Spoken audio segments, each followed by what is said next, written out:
Hi, my name is Christy Hilton, and I am in Professor Stephen Fuller's World Literature 2 class for the summer semester. This is my second attempt at the author presentation. I had Sor Juana, and the poem we covered for her was Philosophical Satire. I will begin with a brief overview of her life, and then I will move into a reading of her poem, Philosophical Satire, and then I will close out with an analysis or kind of an assessment of her poem. Sor Juana. Born Juana Inés de la Cruz, Sor Juana was an incredibly influential writer. She became a symbol for Mexican feminists, as well as feminists all around the globe. Her story has caught light again recently, in a scandal regarding a medallion recovered on a woman's remains. The New York Times reported that many consider these remains to belong to Sor Juana herself. The year of her birth is up to debate, with some scholars claiming it was 1648, while others claiming it was 1651. An illegitimate daughter of a Spanish soldier, her life was one of disadvantage. As a woman and a Criolla. A Criolla is a woman or girl born of pure or mostly pure Spanish descent. But Sor Juana would grow up to become a Hieronymite nun. Since Sor Juana was lucky enough to be supported by the Viceroy Antonio Sebastian and his wife, Leonora Maria del Correto, Sor Juana was able to spend the better part of her life writing. By the time of her death in 1695, she had written hundreds of poems, most no longer in existence. The year before her death, Sor Juana was plagiarized, and the consequences of the event cost her the years of knowledge she had fought so long for. She penned a document recanting her knowledge and the works before signing it in her own blood. Of the hundreds of works written by Sor Juana, only a few were saved. In order to forcefully gain Sor Juana's obedience, the church sold her library, along with her various educational instruments, such as telescopes and maps. This forced her to renew her vows to the church and lay her academic career to rest. One of the last pieces she wrote was in response to the Bishop of Puebla in 1691, in which she wrote, quote, "One can perfectly well philosophize while cooking supper," end quote.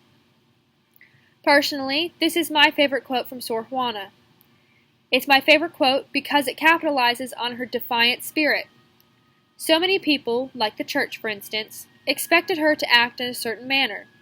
However, against all odds, she was determined to act however she saw fit, no matter what others thought of her at the time. She is also famous for writing several plays, including The Divine Narcissus and The Second Celestina. Sor Juana earned several nicknames throughout her life, the most popular of which include the 10th Muse and the Phoenix of Mexico. Her most difficult poem is often considered as being First Dream, which was written in 1692. Sor Juana was laid to rest after succumbing to a plague in 1695, after nursing her fellow sister nuns. The poem that we were assigned to read this semester for Sor Juana was called Philosophical Satire, and this is the poem. You foolish men who lay the guilt on women, not seeing you're the cause of the very thing you blame. If you invite their disdain with measureless desire, why wish they well behave if you incite to ill? You fight their stubbornness, then, weightily, you say it was their lightness when it was your guile. In all your crazy shows, you act just like a child, who plays the boogeyman of which he's then afraid. With foolish arrogance, you hope to find a Thais, in her you court, but a Lucretia when you've possessed her. What kind of mind is odder than his who mists a mirror and then complains that it is not clear? Their favor and disdain you hold in equal state. If they mistreat, you complain. You mock if they treat you well. No woman wins esteem of you. The most modest is ungrateful if she refuses to admit you, yet if she does, she's loose. You always are so foolish, your censure is unfair. One you blame for cruelty, the other for being easy. What must be her temper who offends when she's ungrateful and wearies when compliant? But with the anger and the grief that your pleasure tells, good luck to her who doesn't love you, and you go on and complain. Your lover's moans give wings to women's liberty, and having made them bad, you want to find them good. Who has embraced the greater blame and passion, she who solicited falls, or he who fallen pleads? Who is more to blame, though either should do wrong, she who sins for pay, or he who pays to sin? Why be outraged at the guilt that is of your own doing? Have them as you make them, or make them at what you will. Leave off your wooing, and then with greater cause you can blame the passion of her who comes to court. Patent is your arrogance, that fights with many weapons, since in promise and insistence you join world, flesh, and devil.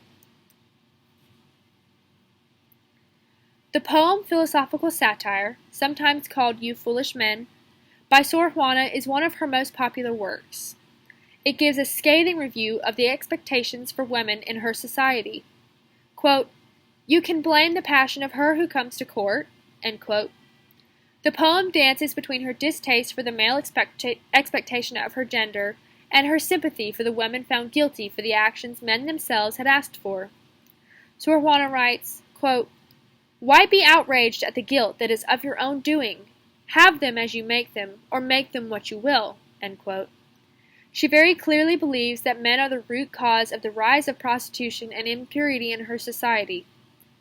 During Sor Juana's time, women who were unmarried and unclean, or not virgins, were considered no longer to be eligible for marriage.